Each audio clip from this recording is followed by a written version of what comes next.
안녕하십니까. 이혼 전문 변호사 이정현 변호사입니다.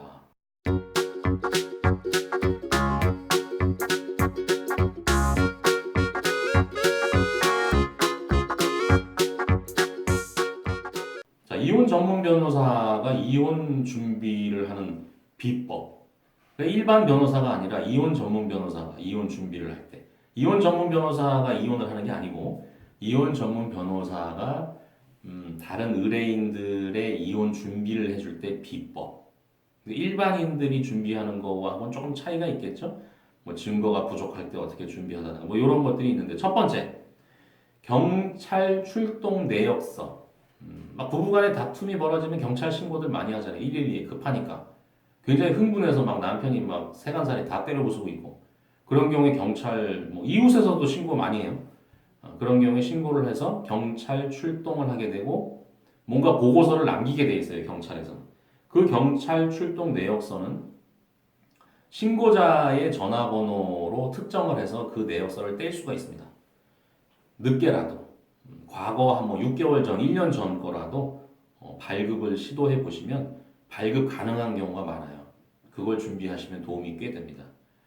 그 다음에는 이제 문자와 카톡. 우리 뭐 부부간에 문자 카톡 안 하시는 분도 많고 굉장히 빈번하게 하시는 분도 많은데 하시는 게 좋습니다. 뭐 이혼을 준비하기 위해서 결혼 생활하는 건 아니지만 이혼을 고려한다면 당사자 간에 있어 우리 왜 꼭 이혼 아니래도 우리 아내와의 뭐 생활 중에 뭐 그런 거 좀 남겨놓으면 나중에 이렇게 앞에 있는 거 이렇게 찾아보면서 서로 웃기도 하고 또 즐거워하기도 하잖아요. 이제 그런 의미에서 남겨놓으니까 많이 좀 남겨놓는 게 나쁘지는 않겠습니다.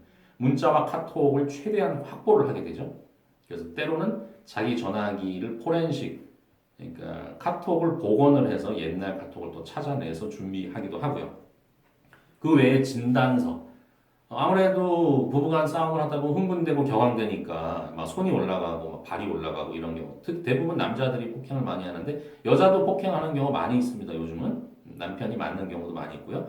진단서를 발급을 받아놔야 되는데 진단서 발급을 못 받고 그냥 급하게 치료만 받고 그냥 끝낸 경우도 있어요. 그런 경우는 추후에라도 뭐 6개월, 뭐 8개월 지나서라도 그 병원에 찾아가시면 진단서를 발급 받으실 수가 있고 진단서를 발급 받을 때는 그때 어떤 행위가 있었는지 남편이 주먹으로 얼굴을 쳐서 뭐 안화 골절이 생겼다든가 뭐 치아 손상이 생겼다든가 그런 어떻게 맞았다는 내용을 얘기하시면 의사한테 그게 진단서에 들어가는 경우가 있어요. 가능하면 이혼 소송에서는 그렇게 들어가 있는 경우가 월등히 유리하죠. 아까 처음에 말씀드린 경찰 출동 내역에서도 경찰에게 어떻게 맞았는지 무슨 소동이 벌어졌는지를 상세하게 얘기하시면 거기에 다 나중에 적혀 있는 경우가 많아요. 반드시 당장 처벌하지는 않더라도 일단 남겨놓으면 나중에 도움이 된다는 거죠. 그 다음에 이혼 전문 변호사의 이혼 준비 비법. 혼인 생활에 대한 진술서를 차분하고 충실하게 만드셔야 된다. 혼인 생활 그냥 이혼 변호사 찾아가서 이혼 시켜주세요.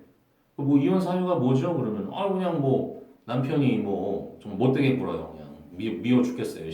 시부모하고 그냥 미워 죽겠어. 시누이가 미워 죽겠어. 이렇게 얘기하실 게 아니라 본인이 겪었던 일을 차분하고 아주 그냥 풍부하게 A4지 적어도 한 서너 장 이 정도로 좀 한글 파일로 정리해 오시면 이혼 전문 변호사가 소장을 만들 때 훨씬 풍부하고 구체적이고 쉽게 말하면 좀 화려한 이혼 소장이 들어가실 수가 있다. 내용이 좀 풍부해야죠. 그래야 판사님들이 볼 때 그 공감이 훨씬 갈 거 아니겠습니까? 그러기 위해서는 혼인 생활에 대한 진술서를 준비를 해라. 아주 오래 전부터 준비하시는 분들도 있고, 뭐 이혼을 할까 말까 망설이다가 이제 썼다가 지웠다 뭐 이런 분들도 있고, 이번에 이혼을 준비하면서 제대로 한번 써야 되겠다 그래가지고 마음 먹고 쓰신 분들도 있고, 뭐 어떠한 경우든 상관없습니다. 최대한 많은 내용, 날짜, 장소 이 두 가지, 세 가지.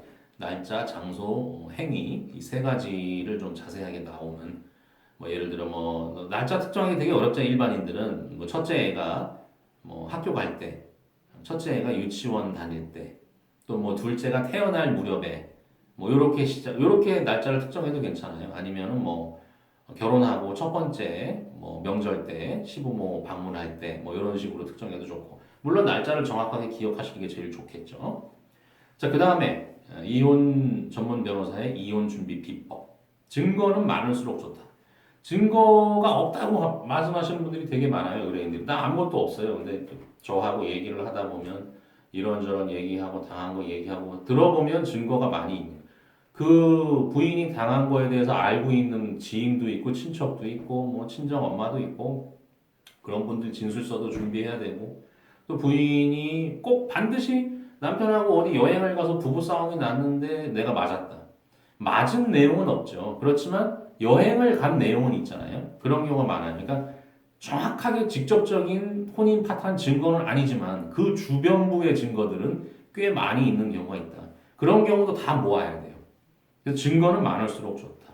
그래서 이혼 전문 변호사들은 경찰 출동 내역, 문자 카톡, 혼인생활 진술서, 그 다음에 주변부의 풍부한 증거들 이런 것들을 굉장히 중요시하게 되는 거죠. 그런 위주로 준비하시면 많은 도움이 될 겁니다. 자, 오늘 내용 도움이 되셨다면 좋아요 버튼과 구독 버튼을 오늘도 꾹 눌러주시기 바랍니다. 감사합니다.